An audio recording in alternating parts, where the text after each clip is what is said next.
গত ১ বছর ধরে আমাদের রাজনীতির যে আকাশ, এই আকাশে যে কত রংধনু আসলো, আর সে রংধনুর রং কীভাবে যে মিলিয়ে গেল, আমরা যারা সাধারণ জনগণ আমরা বুঝতেই পারলাম না।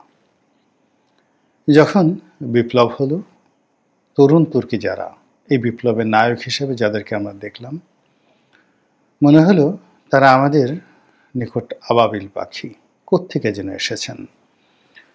তারা যেখানে যেতেন অমনি সেখানে সব কিছু তাদের নিয়ন্ত্রণে চলে যেত। তারা যখন ডাক দিতেন রাজুতে আয়, অমনি হাজার হাজার ছেলে মেয়ে সেই রাজুতে চলে যেত, অনেকটা হ্যামিলনের বাঁশিওয়ালার মতো।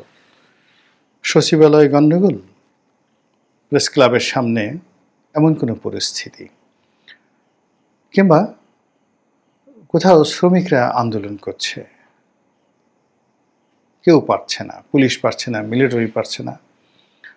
তো আমাদের সেই আবাবিল পাখিদেরকে ডাকা হলো, তারা যাচ্ছে, আর মুহূর্তের মধ্যে সেখানে একটা নতুন ইতিহাস তৈরি হচ্ছে, এবং সেই ইতিহাস ৩ মাসের বেশি টিকল না। এরপর আমরা দেখতে পেলাম ডিসি নিয়োগ হয়, এসপি নিয়োগ হয়, নতুন নতুন দরবেশের আবির্ভাব ঘটে। ইয়া লম্বা দাড়ি, মাথায় পাগড়ি, জুব্বা পরা, দেখলে মনে হয় যে একেবারে এই মুহূর্তে আসমান থেকে কোনো দেবদূত মানুষের সুরতে সম্ভবত আমাদের সচিবালয়ে চলে এসেছে। এবং এ সকল নব্য যারা দরবেশ, তাদের যে কুকর্ম, তাদের যে অঙ্গভঙ্গি এবং তাদের কুকর্মের ধরন এবং প্রকৃতি, সেগুলো দেখে মনে হলো আগে যারা দরবেশ ছিলেন তারা অবোধ শিশু ছিলেন, একেবারে শিশু।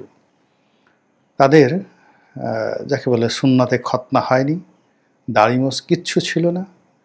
মানে একটা ৪-৫ বছরের ছেলের মুখে নকল দাড়ি লাগিয়ে দিয়ে, মাথায় জুব্বা পরিয়ে, শরীরে জুব্বা পরিয়ে, মাথায় পাগড়ি ঠাগড়ি দিয়ে তাকে যদি রঙ্গমঞ্চের দরবেশ সাজানো হয়, তাহলে যে তারা পারফর্ম করবে সেইভাবে অতীতে আওয়ামী লীগ আমলের যে দরবেশ, তাদের যে নৈপুণ্য, সেই নৈপুণ্যটা আসলে এই বিপ্লব পরবর্তী যে কয়জন দরবেশকে আমরা দেখেছি সেই দরবেশদের তুলনায় সেরকমই মনে হয়েছে।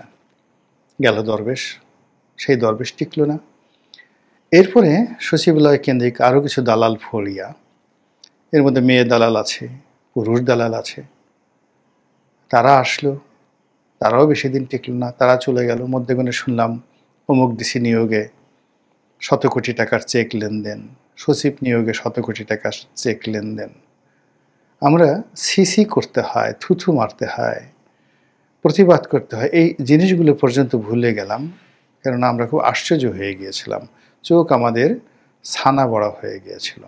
গেল সেই পর্ব।